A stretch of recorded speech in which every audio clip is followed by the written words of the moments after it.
Matius 21. Setelah kita lihat ada beberapa perikop ya. Yang pertama, Yesus dieluk-elukan di Yerusalem.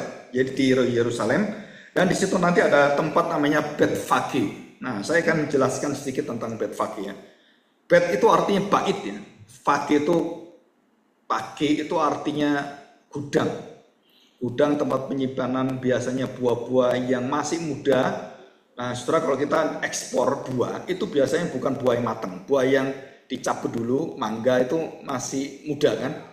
Supaya apa? Nanti diekspor itu jadi tua dan matang. Nah, itu seperti itu. Jadi ini gudangnya, Betfage. Yesus dielulukan di Yerusalem. Ayat yang pertama, Matius 21 ayat pertama. Ketika Yesus dan murid-muridnya telah dekat Yerusalem dan tiba di Betfage yang terletak di Bukit Zaitun, Yesus menyuruh kedua muridnya ya, diminta tolong gitu. Dengan pesan, pergilah ke kampung yang di depanmu itu, dan di situ kamu akan segera menemukan seekor keledai betina, bukan pria, bukan jantan ya, betina. Tertambat dan anaknya ada dekatnya. Dan dengan anaknya, lepaskanlah keledai itu dan bawalah keduanya, bukan satu, dua, kepadaku. Dan jikalau ada orang yang menegur kamu, katakan Tuhan memerlukannya, ia akan segera mengembalikannya. Setelah ini pinjam keledai, pinjam kuburan, pinjam palungan. Seluruh hidup Tuhan Yesus adalah dia meminjam. Termasuk kantor yang ada di Kapernaum itu adalah bukan miliknya, dia pinjam. Sampai kubur pun dia nggak punya, dia pinjam kubur. Kuburnya siapa? Yusuf Arimatea. Saudara, Allah yang memiliki segala sesuatu, Allah yang akhirnya minjam untuk hidupnya semua. Bahkan tempat untuk tidur pun tidak ada. Dan dikatakan serigala punya lubang, anak manusia itu nggak punya tempat untuk meletakkan kepalanya. Saudara, kalau kita mengerti mungkin saudara pernah belajar beberapa penulis dan juga bapak gereja, tokoh-tokoh gereja. Saya pernah mendengarkan satu pengalaman dari Witness Lee waktu dia di penjara. Ya. Dan waktu dia di penjara, dia tuh berkata pada waktu dia awal-awal jadi orang Kristen. Jadi orang Kristen kok susah. Tambah dikejar, di penjara, waduh dianiaya, terus keluarganya digebukin juga gitu kan. Terus akhirnya dia membaca kalimat bahwa Yesus tidak punya tempat untuk tidur, kepala untuk diletakkan. Nah, di penjara itu dia berpikir, apa saya ini seperti Tuhan sampai nggak bisa tidur, kepalanya taruh di mana? Di kuburan ya di kuburan, di pinggir jalan, dimanapun dia berada dia tidur. Dan dia waktu di penjara itu masih ada dipannya, masih ada bantalnya, masih layak. Dan dari situlah dia merenungkan tentang satu misi dan visi yang luar biasa. Dan Witness Lee adalah golongan daripada penginjil-penginjil yang luar biasa dipakai Tuhan, dan termasuk murid daripada John Sung sebenarnya. Ya. Dan di situ ada juga murid dari Andrew G, dan mereka berkaitan yang mendirikan SAAT, Sekolah Teologi SAAT. Setelah kemudian Witness Lee mendapatkan satu pencelikan rohani, dan dia kemudian menuliskan satu buku namanya Hanya Kristus dan Semua di Dalam Kristus. Wah, saudara, itu buku sangat berkati kalau saudara baca ya. Nah, saya akan lanjutkan ini. Saudara perhatikan, dikatakan di sini bahwa Tuhan memerlukannya, ia akan segera mengembalikannya. Dia hanya pinjam, saudara. Ruang yang besar untuk ibadah perjamuan akhir juga pinjam. Ya, jubah yang dipakai dia juga dia pinjam. Dan termasuk saudara, hidup kita, uang kita, tenaga kita juga tanda petik diminta oleh Tuhan. Ya, untuk apa? Dipakai untuk memuliakan Tuhan. 4, hal itu terjadi supaya genaplah firman yang disampaikan oleh Nabi. Jadi disampaikan oleh siapa? Saudara, itu Zakaria, pasal 9 ayat 9. Katakanlah kepada putri Sion, lihat rajamu datang kepadamu, ia lemah lembut dan mengendarai seekor keledai. Seekor keledai beban yang muda, betina. Di sini tidak dikatakan betina, tapi Tuhan mengatakan betina. Saudara, kalau kuda itu betina itu rasanya kurang mantap ya. Kuda jantan yang besar, kuda yang nomor 1, kuda yang gagah berani. Nah itu lambang daripada seorang raja naik kuda. Wah itu gagah sekali. Seorang raja naik keledai. Cewek lagi. Saudara, ini melambangkan sesuatu yang bukan yang diagungkan manusia, bukan yang ditonjolkan manusia. Semua pelayanan yang ditonjolkan dengan kekuatan manusia dan bukan seperti prinsip keledai betina ini, saudara, itu pelayanan tidak pernah dilihat oleh Tuhan. Pelayanan kecongkakan, pelayanan kesombongan, posting, dan termasuk Raja Salomo, termasuk Daud waktu menyombongkan dan menghitung tentaranya, kekuatannya, kehebatannya, kubu-kubunya, dan orang-orang yang terlatih itu, terus kekayaannya, emasnya yang bergunung-gunung. Bukan cuman di lemari, emasnya dari Daud itu emasnya bergunung. Salomo apalagi, emasnya itu bergunung-gunung, ditumpuk-tumpuk, di gudang. Sampai hari ini emas itu kemana semua? Saudara, itu dipegang oleh 3 tempat di dunia. Di Inggris, pusat emas di dunia, dan beberapa bagian di Amerika, dan satunya adalah secara misteri adalah di Israel. Kita nggak tahu tempatnya di mana. Ada berton-ton emas, dan mereka merahasiakan ini adalah milik dari Salomo. Dan diperkirakan ada sekitar hampir 10 sampai kira-kira 100 minimal 10 sampai 100 ton, bukan kilo. Ada yang mengatakan 10.000 ton. Yang di Inggris itu ribuan ton. Ya, ada orang Indonesia punya, konglomerat di Indonesia itu rata-rata punya lebih dari 1.000 ton emas. Itu triliun. Dan bagaimana dengan emas yang semua ada? Saudara, kenapa kita ukurannya uang-uang dolar itu semua pakai emas? Kenapa emas? Karena dulu itu perdagangan pakai emas. Dan sekarang dolar kemudian mulai diruntuhkan, diganti. Saudara, ini adalah sesuatu yang sangat terbalik dengan cara kita melayani. Saya selalu diingatkan, di dalam seluruh pelayanan itu adalah ingat selalu dan pasanglah foto keledai betina di gerejamu. Pernah suatu hari papa saya khotbah ini, saudara, supaya ingat, dan kemudian dia seperti melukis keledai yang karena dia pintar melukis, dia tempelin, dan setiap anak datang masih ingat prinsip keledai betina. Iya Pak. Kenapa? Tidak ada kecongkakan, tidak ada tanduknya, dan semuanya seperti domba, tanduknya tuh muter. Kalau kambing kan keluar. Kenapa dipakai domba bukan kambing? Anak domba Allah bukan anak kambing Allah gitu. Wah, congkak gitu. Domba itu lembut. Ya. Dia bukan menanduk orang. Dia menanduk dirinya, artinya menaklukkan diri. Nah, saudara, ini satu gambaran yang penting sekali. Dan kita tidak pernah tahu bahwa arti keledai betina itu apa sebenarnya. Betul ya? Saudara, di dalam Alkitab ini sebenarnya kaya sekali kalau kita mau belajar ya. Dan saya sampai hari ini nggak habis-habisnya tuh, sampai saya pikir ini 100 tahun saya hidup aja nggak mungkin saya bisa ngerti Alkitab semua. Bahkan ribuan tahun mungkin kita masih banyak misteri. Oke, kita lanjutkan ya di dalam Sakaria pasal 9 ayat 6, Matius 29 ayat 6. Maka pergilah murid-murid itu dan berbuat seperti yang ditugaskan Yesus pada mereka.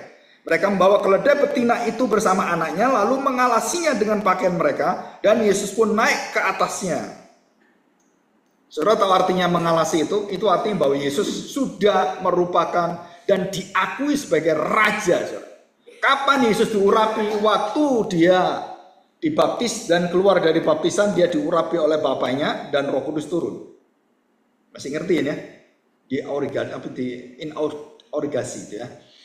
Dan kemudian waktu dia di sini, waktu dia mau ke kayu salib, saudara, di sini mereka mengalasi seluruh kaki keledai betina bukan kaki Tuhan Yesus.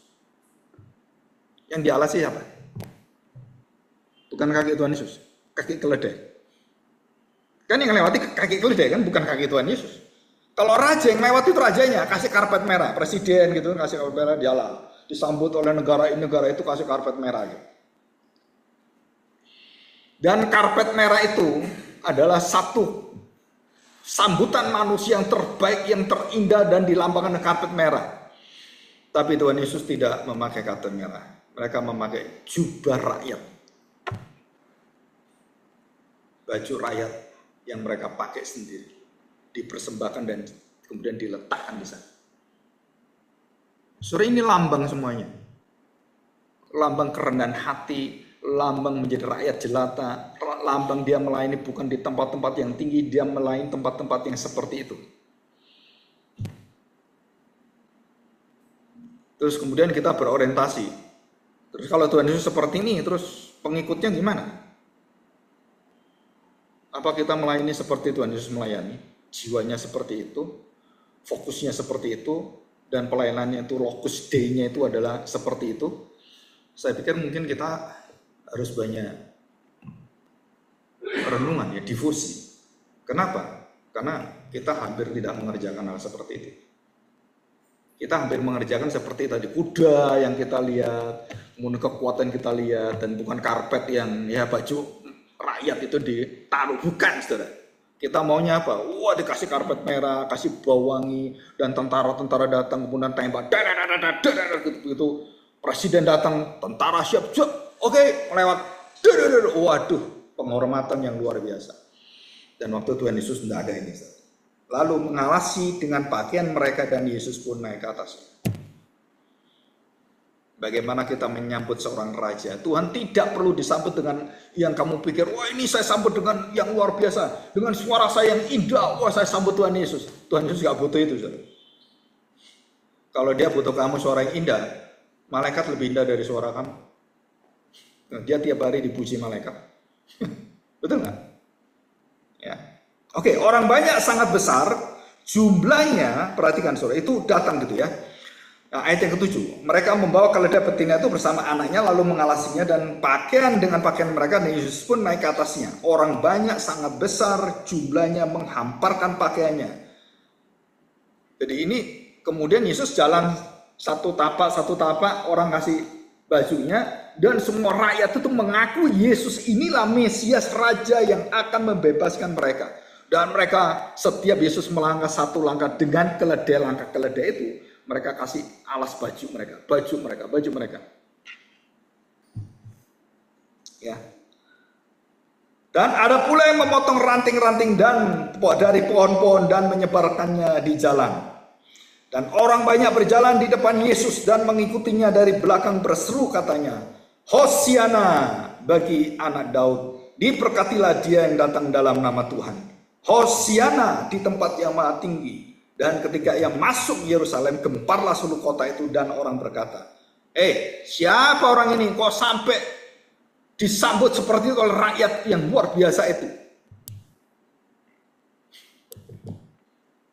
Kok bukan orang hebat gitu kan? Ini orang nyambut semua itu, ini siapa ini orang sampai ada apa ini? Gemparlah kota itu, Yerusalem gempar. Dan kalau gempar kota itu laporannya kemana?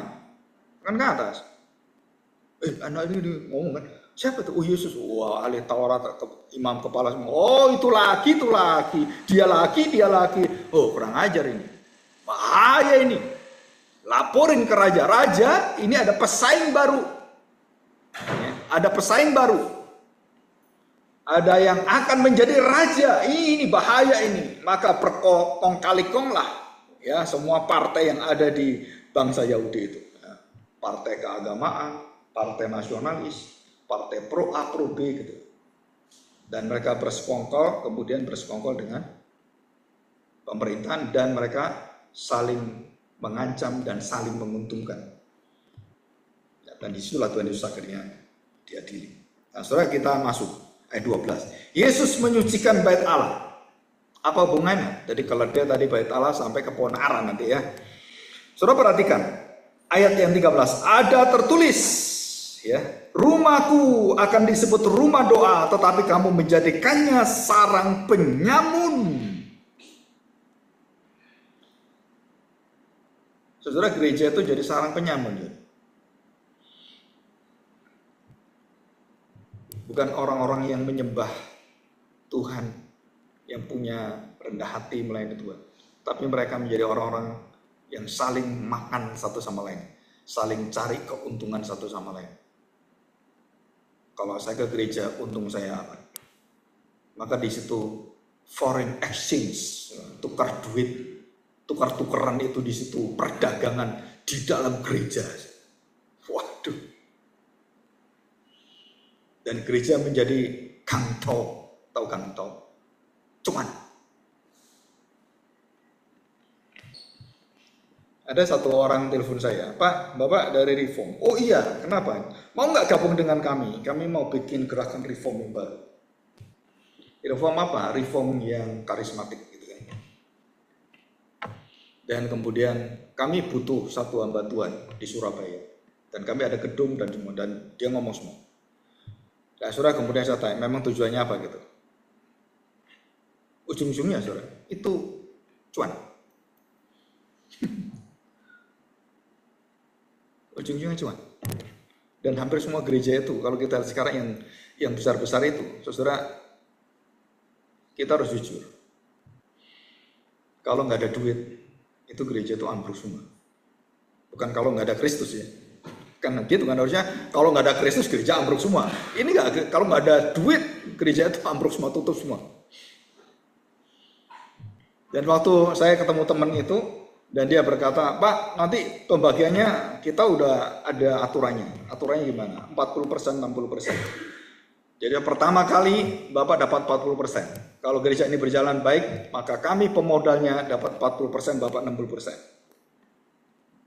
Terus berapa rentang waktunya? Oh, sudah dihitung semua. Ini ahli ekonomi. Ahli ekonomi itu membuka gereja pelayanan dengan cara ekonomi dan kemudian 40-60. Jadi pertama dia modalnya, dia yang keluar duit ya dia 60% dong. Kan normal kan? Kalau sudah berjalan dan kemudian jemaatnya sudah bagus, maka Bapak yang kemudian menjalankan, Bapak yang punya jeri lelah, ya kami yang 40%. Jadi semakin besar itu, ya kami 40%. Nah, mereka udah hitung. Jadi kapan ini selesainya? 5 tahun, 3, 5 tahun, 7 tahun. Dan dia mengatakan kalau sampai 5 tahun tidak ada hasilnya, kita akan tutup. Gitu saudara. Dan bukan 1-2 orang yang ngomong dengan saya. Banyak saudara. Dan menawari hal yang banyak. Dan termasuk bukan gereja yang sealiran dengan saya. Gereja yang lain juga sama. Ya, ada yang di Malang, ada di mana. Gimana Pak kalau mau pegang tempat ini? Saudara, waktu saya mendengarkan setiap perkataan itu, saya bertanya mereka, kalian tahu nggak gereja sebenarnya apa di Alkitab itu sebenarnya? Gereja yang dibangun oleh Tuhan Yesus gereja apa gitu? Dan mereka nggak bisa jawab. Nggak bisa jawab. Yang dibangun oleh Tuhan Yesus gereja apa? Nah, saudara, kita melihat ini, ya. Kenapa Tuhan Yesus marah? Karena gereja akhirnya menjadi tempat, yaitu mencari keuntungan, mencari kenikmatan, mencari pekerjaan, termasuk mencari yang lain. Motivasi yang bukan memuliakan Tuhan. Dan semua yang tidak memuliakan Tuhan, yang tidak mau mendengar firman Tuhan, tidak mau taat pada Tuhan, so itu semuanya itu membuat kita akhirnya menjadi pohon ara yang mandul, pohon ara yang dikutuk oleh Tuhan. Dan itu benihnya di sana. Ya, ayat 15. Perhatikan. Tetapi ketika imam-imam kepala dan ahli Taurat melihat mujizat-mujizat yang dibuatnya itu, anak-anak yang berseru dalam bait Allah, Hosiana bagi anak Daud, hati mereka sangat jengkel sekali, saudara. Jadi Yesus itu ancaman bagi pemimpin agama, Yesus itu ancaman bagi pemimpin bangsa, negara, karena dia diangkat menjadi raja, dan Yesus itu didengar oleh rakyat dan semuanya karena khotbahnya, karena ajarannya, karena rohaninya, dan mengagumkan orang, sedangkan orang-orang yang ada, imam kepala, ahli Taurat, ahli kitab semuanya, saudara, mereka agak dianggap lagi.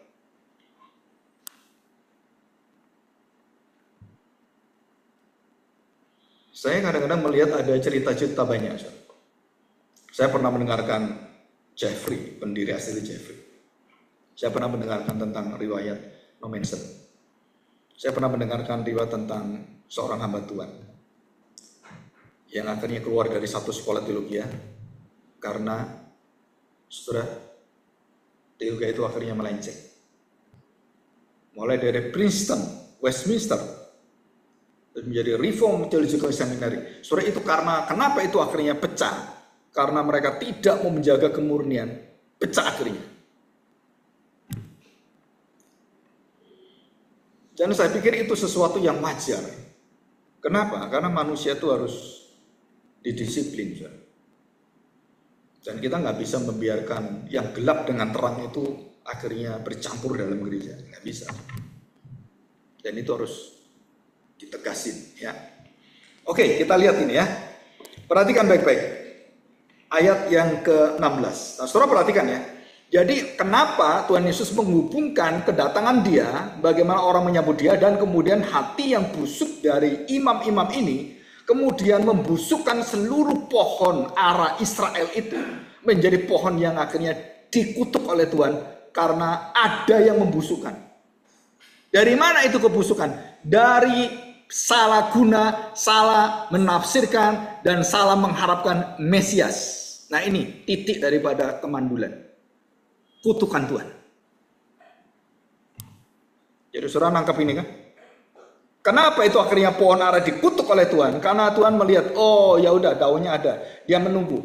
Ada nggak buahnya? Dia tunggu 3 masa, 3 tahun.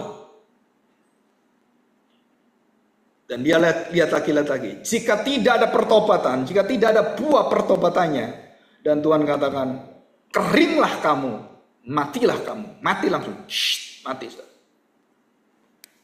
Dan pohon itu kering. Setelah kita melihat Yesus mengutuk pohon ara, ayat 18.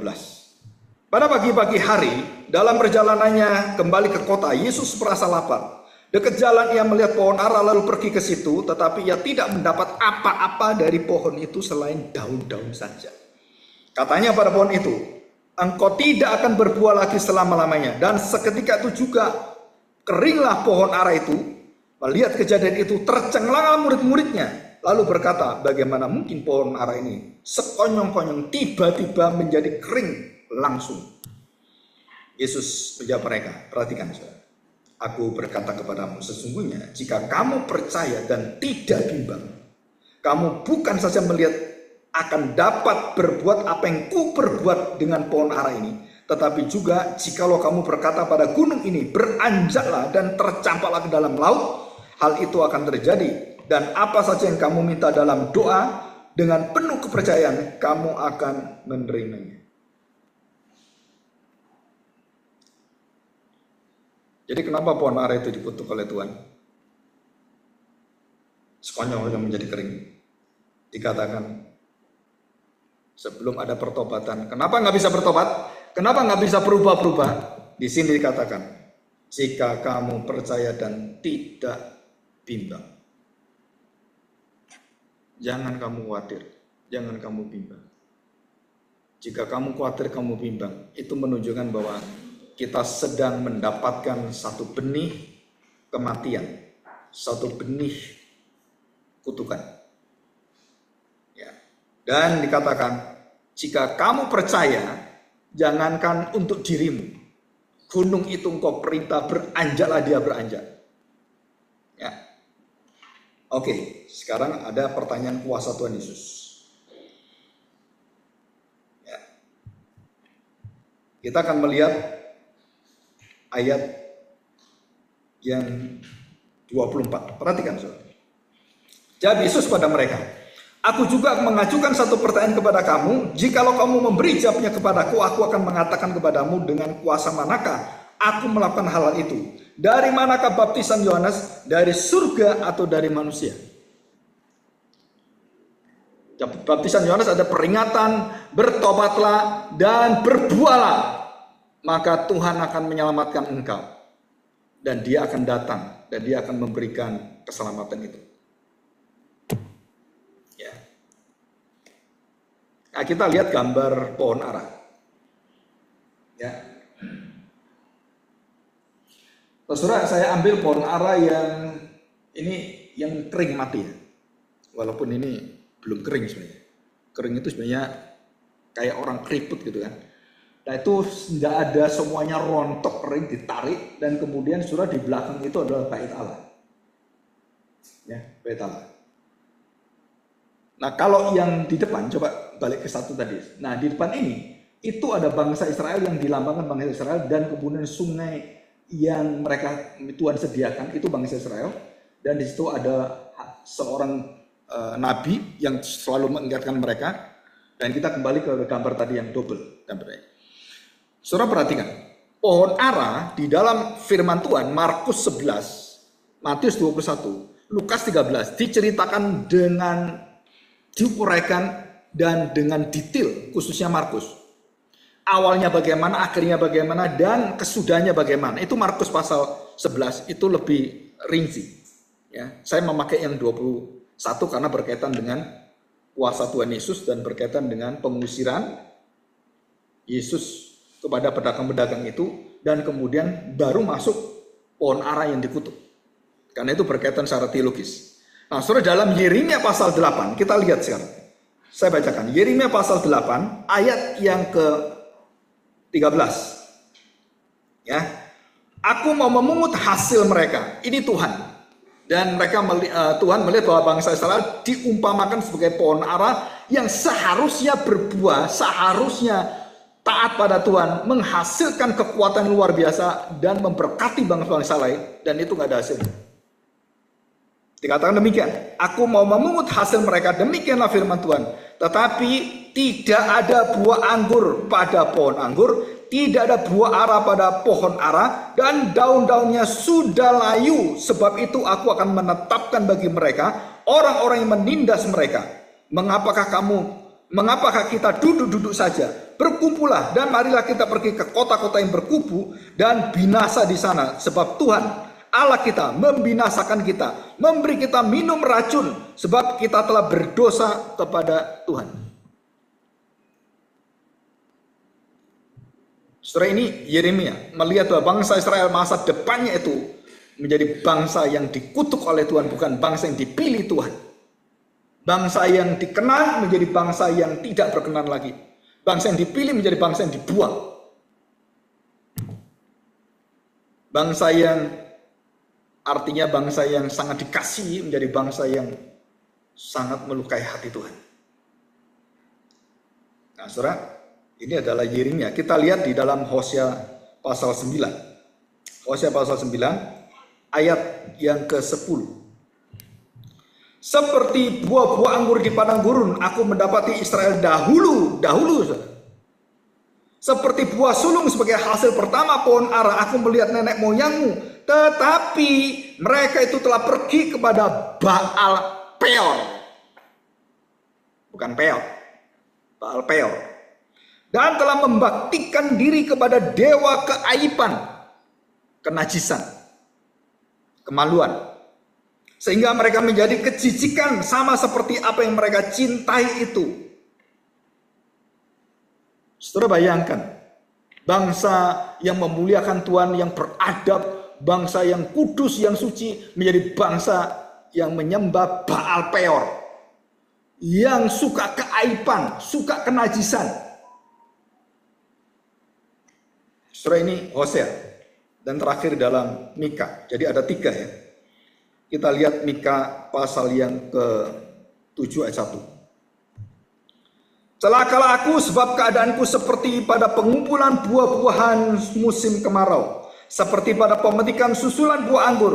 Tidak ada buah anggur yang untuk dimakan. Atau buah ara. Tidak ada buah ara yang kusukai. Saudara, ini bukan kondisi fisik ya, tapi ini kondisi rohani. Pernyataan dari Tuhan. Nah, sekarang kita lihat sekarang. Dari manakah asal usul kita menjadi pohon seperti bangsa Israel? Keras hatinya, pemimpinnya itu tidak memperhatikan firman Tuhan dan mereka kemudian menggabungkan seluruh daripada firman itu dicampur dengan dunia ini, dicampur dengan perayaan-perayaan yang ada, dan kemudian masukkan semua yang ada, dan gereja kemudian kemasukan dengan nilai-nilai yang najis. Sehingga anak-anak tidak meminta lagi kenal pada Kristus pada waktu Natal. Anak-anak lebih menuntut kepada Santa Claus. Serta kalau kita lihat Santa Claus itu adalah sesuatu yang mitos.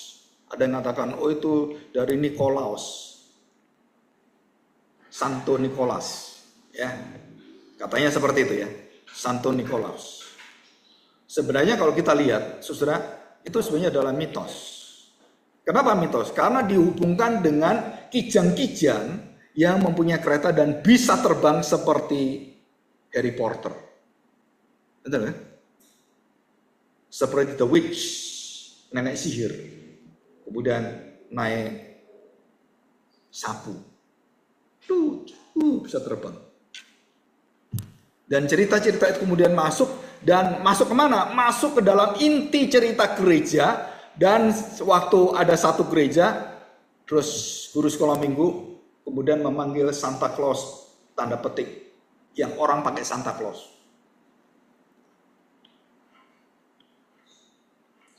Pak, ini sudah biasa Pak, kita bertahun-tahun seperti ini. Dan waktu itu saya masuk pertama kali, dan saya menjadi gembala sidang. Saudara, saya panggil. Kita nggak pakai lagi itu. Dan saya jelaskan. Wah, rasanya kurang meriah Pak. Dan masih ngotot, saudara. Saudara bayangkan, berapa puluh tahun gereja ini, di dalam kematian seluruh fokus daripada Kristus diganti seperti itu. Dan kemudian hadiahnya, dan begitu banyak uang keluar. Saudara, untuk apa sebenarnya? Nah inilah yang disebut apa? Saudara, gereja itu akan menjadi mandul dan gereja itu tidak menghasilkan buah, tidak ada pertobatannya. Kenapa? Karena kamu kawinkan itu. Dan itu terjadi bukan hanya di dalam gereja kita, saudara. Terjadi di dalam seluruh ibadah bait Allah di zamannya Salomo. Salomo melakukan hal yang sama. Dan Tuhan marah. Kenapa marah? Karena engkau menduakan aku. Jangan ada Allah lain di hadapanku, dan engkau membawa Allah lain di tempat maha kudusku.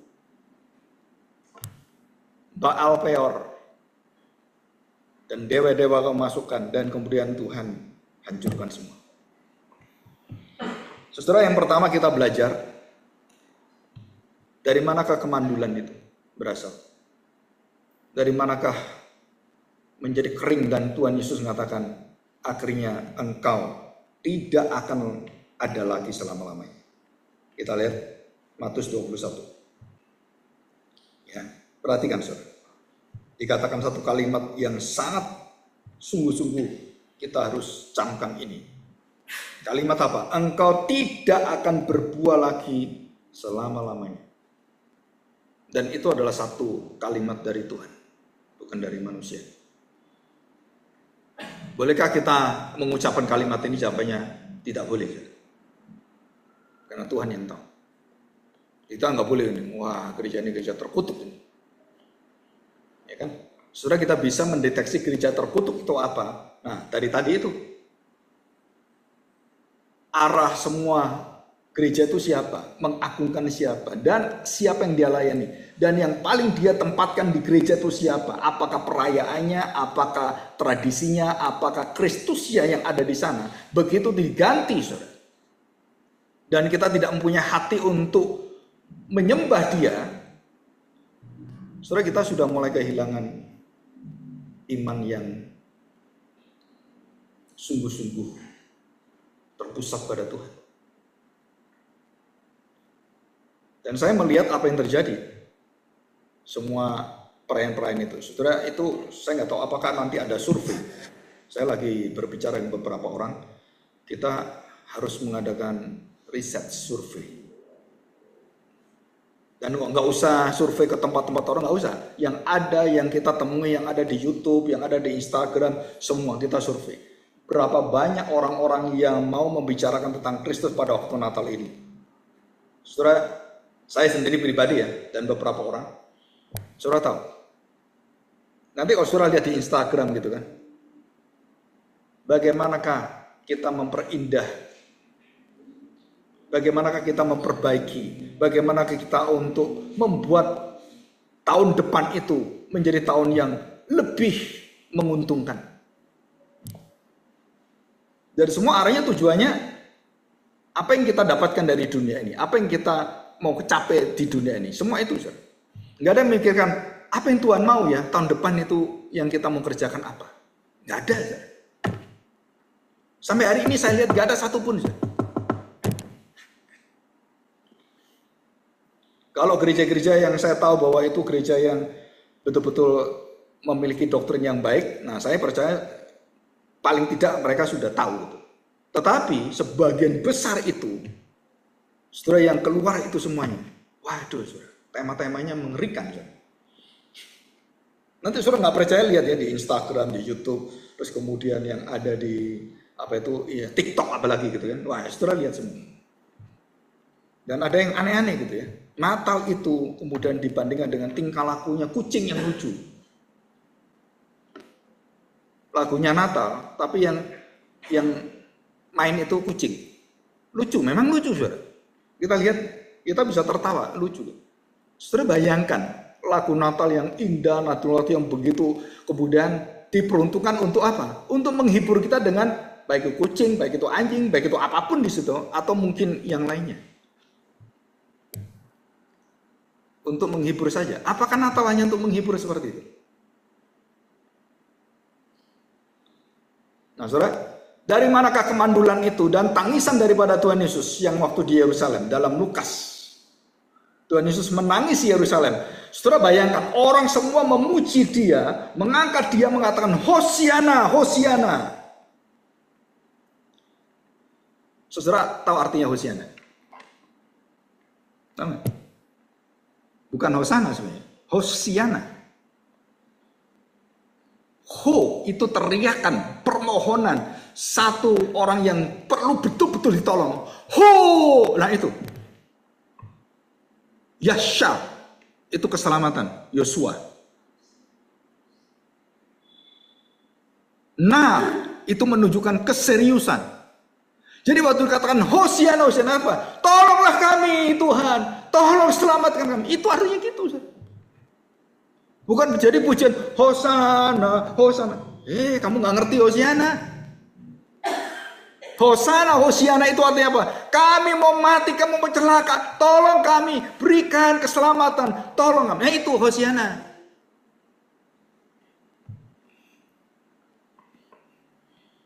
Tapi orang-orang udah keliru ini. Hosana apa? Wah, kita ini sudah melihat kemegahan yang luar biasa gitu. Saudara-saudara lupa bahwa itu kita yang meminta. Bukan Tuhan. Bukan Tuhan Hosiana meminta pada manusia, aduh tolong selamatkan saya. Tuhan gak perlu diselamatkan. Bangsa Israel waktu mengatakan Hosiana, mereka sudah suntuk, mereka sudah kapok sekali.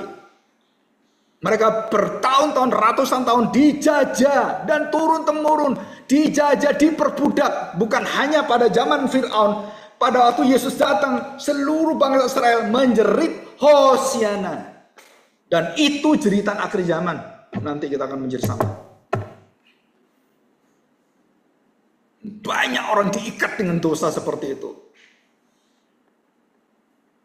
Apalagi orang-orang Kristen yang tidak tahu jaminan dari Tuhan. Yang tidak punya iman menebus akan segala kesedihan, segala rintangan, segala kesusahan, segala kejahatan, kegelapan manusia. Saudara, satu cerita dari Narnia. Waktu Lucy dan saudara Peter dan semuanya melihat Aslan itu akhirnya mati. Dia berkorban dan dia mati. Anak-anak ini mengharapkan pada yang mati. Saudara, apa yang dikatakan oleh anak-anak ini? Masih adakah yang bisa menolong kami? Hosiana. C.S. Lewis itu teolog itu kalah dengan dia, imajinasinya, saudara. Dia ngarang cerita itu bisa imajinasi dalam sekali, cerita hatinya itu dalam sekali. Dan kenapa aslan itu mati? Untuk menyatakan pada mereka, sepertinya di dalam keputusasaan tidak ada harapan. Aduh, matilah sekarang. Kenapa? Yang aku andalkan adalah aslan yang hebat, aslan yang memiliki kekuatan. Seperti itu kan, singa kan namanya Yehuda, singa dari Yehuda. Terus mati.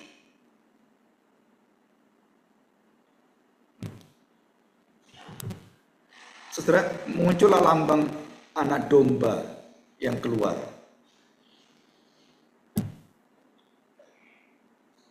Setelah kejahatan menguasai semuanya, wah, dikuasai itu kan, kejahatan dikuasai semua. Kemudian saudara tahu, itu mayat-mayat kemudian keluar, dan orang-orang yang tidak bertobat itu dilambangkan dengan mayat-mayat dan menyerang orang-orang percaya, dan tanda petik seperti kumpulan gereja Tuhan. Dan seluruh bumi itu penuh dengan orang jahat dan kemudian ngepung tempat itu. Dan mereka kemudian hanya berharap pada tanda petik laki. Hanya seperti bergambling. Ya, gimana ini? Kita udah nggak bisa itu, kekuatan luar biasa itu. Nah, saudara, pada saat seperti itulah C.S. Lewis mengatakan kalimat Hosiana.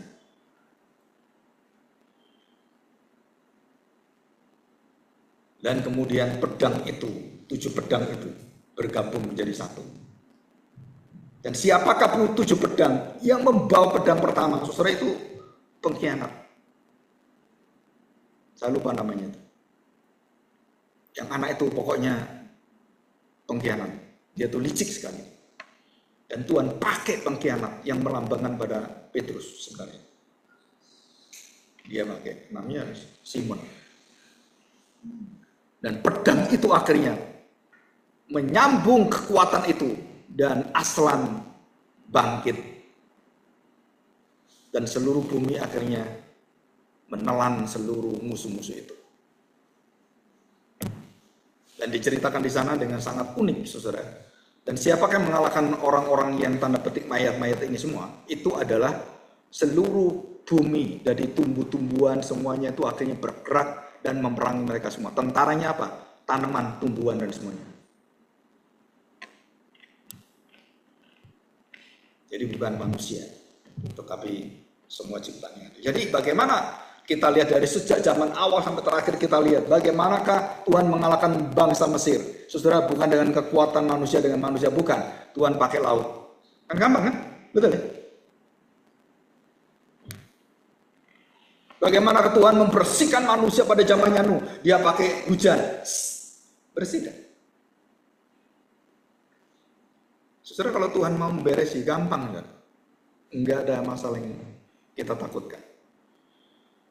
Nah, saudara, waktu Tuhan Yesus berjalan, dia berjalan dan melewati Betfage. Saya pikir Betfage itu, saya pikir tandanya apa gitu. Tapi dalam tafsiran yang dari D. Eckerson, saudara, itu dikatakan waktu Yesus melewati Betfage, dia melihat di Betfage itu tanaman-tanaman sudah diambil betul. Sudah, saudara. Nah, perhatikan, saudara. Jadi buah-buah ara yang muda itu sudah ditabung di Betfage dan sudah diambil di Betfage. Betul kan? Dan ditampung di sana. Dan dia berjalan kemudian melihat pohon ara ini. Duh, pohon ara ini kok nggak ada yang mengambil? Kok nggak ada yang diambil? Berarti dia nggak berbuah. Dan bagaimana dia tahu tidak berbuah? Karena di dalam sana belum ada buah yang ditaruh di sana, di gudang itu. Jadi waktu Tuhan Yesus melihat pohon ini, wah, ini saya tunggu-tunggu kok nggak ada hasilnya. Maka Tuhan mengatakan, terkutuklah dan matilah, kering, langsung kering. Saudara, bukan karena hubungannya adalah apa yang disimpan, apa yang dilihat oleh Tuhan, apa yang dinantikan, saudara tidak memberikan sama sekali gejala dan tanda kehidupan berbuah. Jadi pohon ini memang dari awal, pohon ini adalah pohon yang tidak akan berbuah. Dan buktinya apa? Karena itu sudah ada tempat-tempatnya dan sudah ada tandanya dan diminta oleh murid-murid Tuhan Yesus. Ya, nantilah kita lihat lagi. Sampai 3 masa dan waktu dilihat, nggak ada hasilnya. Dan Tuhan tahu bahwa pohon ini pohon yang mati. Jadi Betfage itu adalah tempat di mana pohon-pohon itu yang masih muda untuk dikirim dan disimpan, dan pohon-pohon yang mati ditaruh di sana dibakar, saudara. Nah itu Betfage. Itu arti Betfage. Jadi Betfage adalah di mana orang-orang yang akan berbuat dikumpulkan dan dikirim, dan yang tidak berbuat dikumpulkan untuk dibakar dan dihabisin. Seperti perumpamaan gadis bijaksana dengan gadis bodoh. Dan ada selalu 2 seperti itu. Nah, saudara, kita akan belajar yang terakhir. Ya, perhatikan baik-baik. Di manakah letak daripada kematian pohon ini? Kita sudah melihat bahwa mulai motivasi ibadah yang tidak tertuju pada Tuhan, dan motivasi dari hidup kita yang tidak memberikan seluruhnya untuk serius untuk melayani Tuhan. Dan saudara kemudian saudara mulai mempermainkan Tuhan dengan apa? Perdagangan. Karena yang disinggung oleh Tuhan adalah mereka berdagang di dalam gereja. Jadi saudara, yang paling berat adalah gereja dengan mamon. Ngerti maksud saya? Kamu mengutamakan Tuhan atau kamu mengutamakan mamon? Kamu mengutamakan Tuhan atau kamu mengutamakan pekerjaanmu? Jika motivasi itu saja kamu nggak bisa memberikan, jangan harap saudara menyembah Tuhan dengan benar. Dan jika Tuhan tunggu, aku tunggu kamu 1 masa ini, 2 masa, 3 masa, dan kemudian Tuhan katakan, maka dikatakan di sini, engkau tidak berbuah lagi. Celaka. Kita datang gereja pun, jika Tuhan mengatakan kamu tidak akan berbuah lagi, nggak ada gunanya. Kenapa? Karena kamu melakukan itu untuk kepalsuan, bukan kesungguhan. Waduh, Natalan, ya udah datang gereja, kenapa? Udah lama nggak datang, nggak ada gunanya. Kenapa nggak ada gunanya? Karena hatimu tidak menetap pada Tuhan hanya karena musiman, hanya karena perayaan. Nggak ada gunanya. Ada gereja yang ngomong seperti ini, ya perayaan Natal itu adalah di mana kita akan mengabarkan Injil. Contohnya orang-orang yang dulu nggak pernah ke gereja, datang ke gereja. Nah, kalau menurut Tuhan Yesus, saudara tidak boleh motivasi seperti itu melayani Tuhan. Kenapa, saudara? Karena itu dilawan oleh Tuhan Yesus. Orang itu akan dilihat dari ketekunannya, dilihat daripada buahnya. Buah itu kan ada prosesnya. Dari putihnya, kemudian ada kupu-kupu, kemudian yang kemudian datang ambil putih sarinya, dan kemudian kena matahari dia mulai mekar, dan keluarlah tunas yang kecil itu. Kemudian ada yang pentil-pentil sedikit kayak buahnya. Oh, berarti dia berbuah. Ada prosesnya, saudara. Dan kalau itu tidak ada, dan kemudian kita mengharapkan ada buahnya, saudara, kita seperti orang-orang yang di kolam Bethesda, yang Tuhan Yesus katakan, jangan berdosa lagi. Apa dosanya orang di kolam itu? Dia mengharapkan apa yang tidak bisa diharapkan. Dia lumpuh, keluarganya nggak ada, temannya nggak ada, dan selalu dia kalah dengan orang yang paling dekat, orang yang bisa. Nah, saya lumpuh, orang itu nggak lumpuh, ya kalah saya. Sampai kapan saya bisa mengharapkan saya bisa masuk ke lubang itu? Ya nggak ada harapannya, itu dosamu. 38 tahun kamu berdosa duduk di situ. Nunggu apa? Nunggu buah runtuh dari surga. Dan banyak orang Kristen berharap seperti itu. Ya doa sajalah, nanti kan semua beres semua. Omong kosong. Doa aja lah, nanti beres semua, diberesin Tuhan, doa aja. No. Tuhan ingin kita tanggung jawab. Tuhan ingin memproses kita dan berjalan di proses semuanya. Nggak ada jalan pintas dalam kerajaan Allah. Jalan lebar nggak ada, yang ada jalan sempit. Jalan lebar, oh itu paling nggak bisa, karena Tuhan mengatakan jalan lebar menuju kebinasaan, jalan sempit bersama aku. Nah itu menuju pada kekekalan, kebahagiaan sejati. Nah, saudara, waktu kita melihat, waktu Tuhan Yesus memberikan bahwa kamu tidak bisa diharapkan dan kamu pohon ara Israel, kamu dikutuk oleh Bapakku, matilah kamu, mati.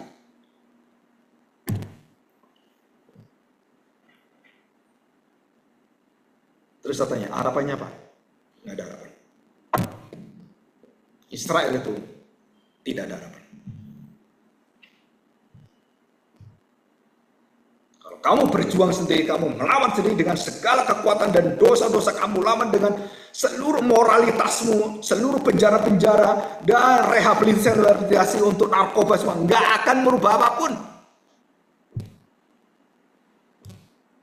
Terus bagaimana Tuhan menolong manusia? Tuhan mengatakan, aku ambil kutukan. Aku pohon kehidupan menjadi pohon ara. Dan aku siap digantung sebagai pohon yang dikutuk. Saudara, disitulah nilai daripada kekristenan. Kekristenan bukan kita di otak-atik. Oh, ini volumenya rusak ini. Kan radio gitu kan, zaman dulu kan. Waduh, ini masih baik. Cuman ini rusak. Ini kenapa? Aduh, kelamaan atau karena sering gini-gini ini akhirnya rusak. Diganti aja ini. Jadi radionya masih baik, diganti. Sesuai itu agama. Agama itu seperti itu. Oh, yang rusak apa? Oh, tangannya, ganti tangannya. Yang rusak apa? Oh, ini matanya rusak, diganti matanya. Oh, ini rusak apa? Knopnya. Oh ya, diganti knopnya. Oh, rusak apa? Transistornya, ganti transistor. Udah baik lagi.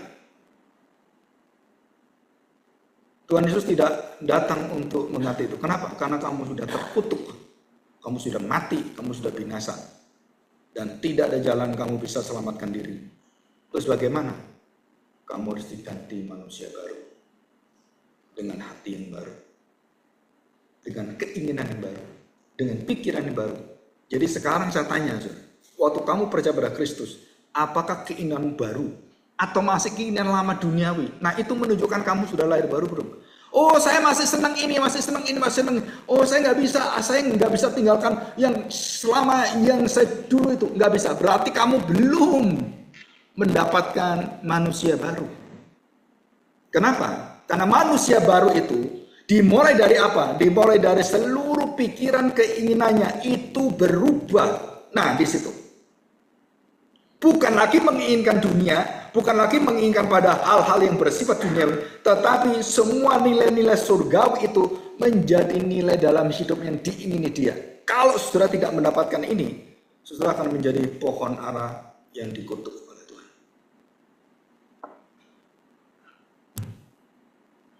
Dan tidak ada ampun, saudara. Dan Tuhan Yesus waktu mengganti kita dan waktu memberikan pada kita pohon itu, dia menunjukkan apa? Nih, dengan kematianku, seluruh daripada kutukan itu aku ambil.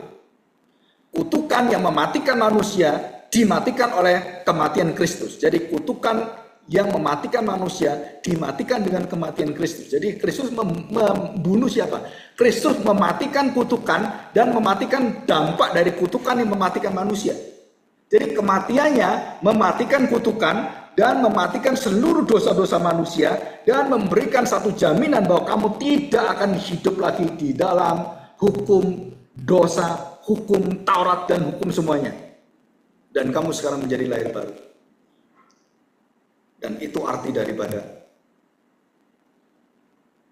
Yesus menjadi Hosiana. Saudara, mereka membawa batang-batang Hosiana. Saudara, saya tanya, batang yang diambil itu artinya apa? Kematian. Batang-batang diambil. Hosiana, taruh. Kami mati Tuhan. Kami hidup, Engkau yang akan mengubahkan kami. Ditaruh semua. Engkau Raja kami. Kematian itu akhirnya Engkau ijak dengan kuasamu. Dan dia taruh semua satu persatu. Baru ada kekuatan yang baru. Saudara, ini konsep inilah yang begitu sulit sekali dimengerti. Kalau saudara sudah mengerti ini, maka terjadi satu pergumulan yang luar biasa berat dalam perjalanan hidup kita. Saudara pasti ada Roh Kudus yang memberikan alarm terus-menerus. Ini nggak bisa loh. Kamu sadar, oh ini salah saya. Oh iya betul ini. Dan itu harus ada. Begitu tuh nggak ada, dan kamu terus di dalam kelemahan-kelemahan itu, dan kita tidak merasakan itu. Alarm itu, saudara, itu adalah yang Tuhan tadi katakan. katakan kalimat Tuhan Yesus, engkau tidak berbuah lagi. Saya tanya, apakah pohon itu berbuah? Nggak ada buahnya. Kenapa Tuhan katakan tidak berbuah lagi? Loh, apa sebelumnya berbuah? Engkau tidak akan berbuah lagi. Artinya apa?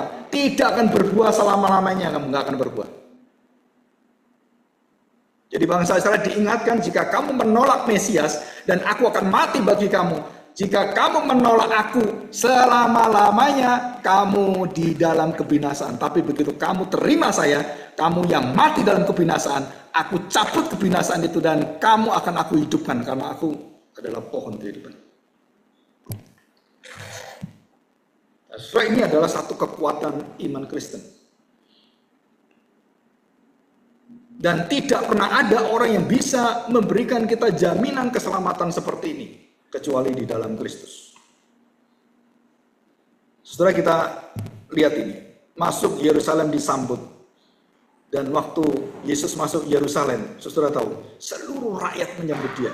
Dan waktu dia masuk ke bait Allah, dia ditangkap oleh imam kepala. Kenapa? Karena dia tidak layak masuk dalam bait Allah. Dia menghujat Allah. Dan tidak diperbolehkan Tuhan Yesus masuk bait Allah pada waktu perayaan besar itu.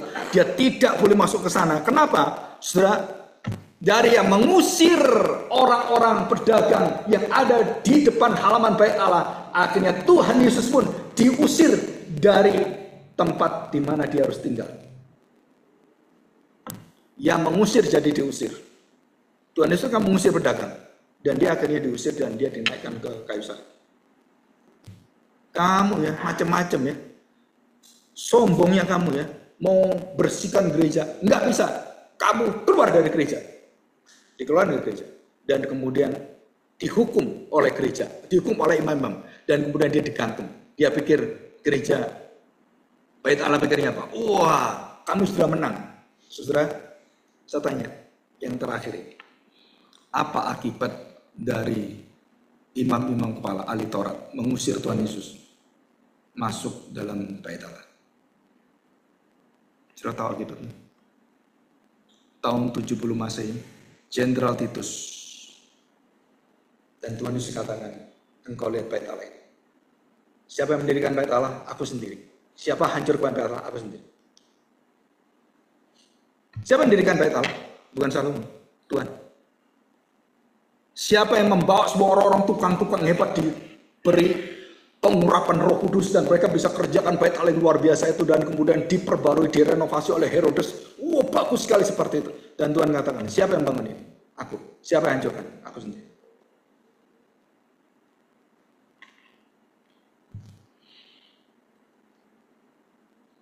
Saudara, ini kalau kita pikir-pikir dan waktu Tuhan Yesus ditolak oleh orang-orang itu dan dia digantung di kayu salib, di luar perkemahan dia digantung anak domba Allah. Lembu merah itu yang kemarin hari Kamis kita bahas. Dan digantung lembu merah itu dan dipersembahkan di luar bait Allah, di luar Yerusalem, dan dia dihukum di Golgota, di luar Yerusalem. Dan perkataan darah dia, 7 perkataan kayu salib, percikan dari anak Eliezer, 7 percikan, dan diarahkan pada bait Allah. Jadi waktu Tuhan Yesus mati dan dia sedang berbicara, dia berbicara kepada bait Allah. Pusat hati manusia, pusat hati bangsa Israel. Dan 7 perkataan dia seperti darah dipercikan ke sana. Dan kemudian dia serahkan nyawanya. Tetelestai. Nah, saudara, kita melihat ini. Jadi waktu Tuhan Yesus, tanda petik, yang dia punya kuasa, dialah yang diam di dalam bait Allah, dia mendirikan bait Allah. Dan waktu bangsa Israel menolak dia katakan, aku akan hancurkan bait Allah ini dan tidak ada sisanya lagi dan aku tidak akan dirikan lagi. Dan disitulah akan berhenti dan tidak ada lagi pendirian bait Allah. Kenapa? Karena akulah bait Allah. Nah, saudara, nanti kita bulan awal tahun kita belajar teologi tanah. Setelah teologi misteri, teologi pohon selesai. Teologi tanah. Aku akan janjikan tanah perjanjian baru. Saudara, itu semua adalah lambang.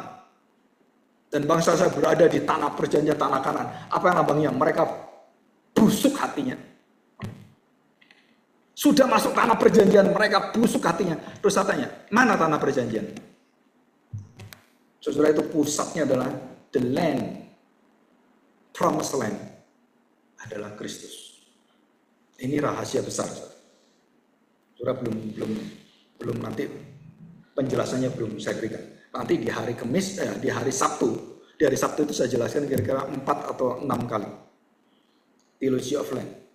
Dan land itu adalah Christ is the land.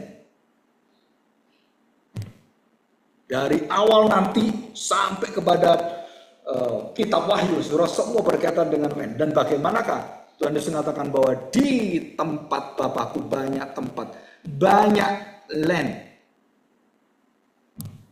Ya, dan kita akan belajar akan sukacita yang besar. Ya, saya berharap saudara mulai sungguh-sungguh mengarahkan hidup kita kepada kemuliaan Tuhan. Ya, jangan kepada yang lain. Mari kita berdoa, kita bersyukur kepada Tuhan. Bapak yang baik, kami bersyukur hari ini.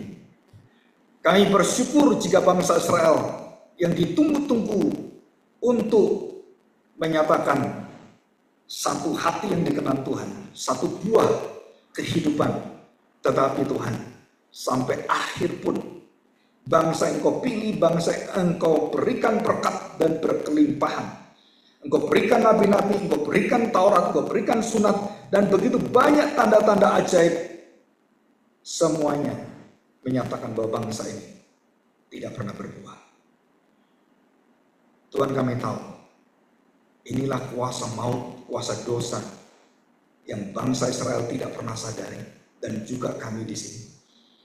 Jika kami tidak berpaut kepada Tuhan, jika kami tidak beriman kepada Kristus, maka tidak ada harapan bagi bangsa Israel, bagi manusia. Dan tidak ada keselamatan yang bisa kami dapatkan. Dan hanya di dalam nama Kristus, dan tidak ada nama lain, kami mendapatkan nyawa kami kembali. Kami mendapatkan hidup kami kembali. Tuhan, kami tahu setiap kematian, dan kami akan berjalan satu persatu di ambang pintu kematian. Dan di sanalah tidak ada yang bisa menolong kami, tidak ada yang bisa menyertai kami, dan kami harus melihat siapakah yang akan menjadi kekuatan yang akan membuka kehidupan dan kematian. Dan jika kami memegang nama-Mu, di sanalah kami mendapatkan hidup penuh dengan sukacita yang besar. Tapi jika kami meragukan Engkau dan kami tidak percaya pada Kristus, kematian itu adalah kematian yang membawa kami dalam kebinasan. Terima kasih Bapa, kami bersyukur jika kami hari ini mendapatkan hati Tuhan kembali. Hati yang begitu baik, begitu sabar, panjang kasih setia Tuhan. Sampai hari ini Tuhan tetap menantikan manusia. Terima kasih Tuhan. Di dalam nama Tuhan Yesus, kami serahkan doa kami. Amin. Saya serahkan pada Tuhan.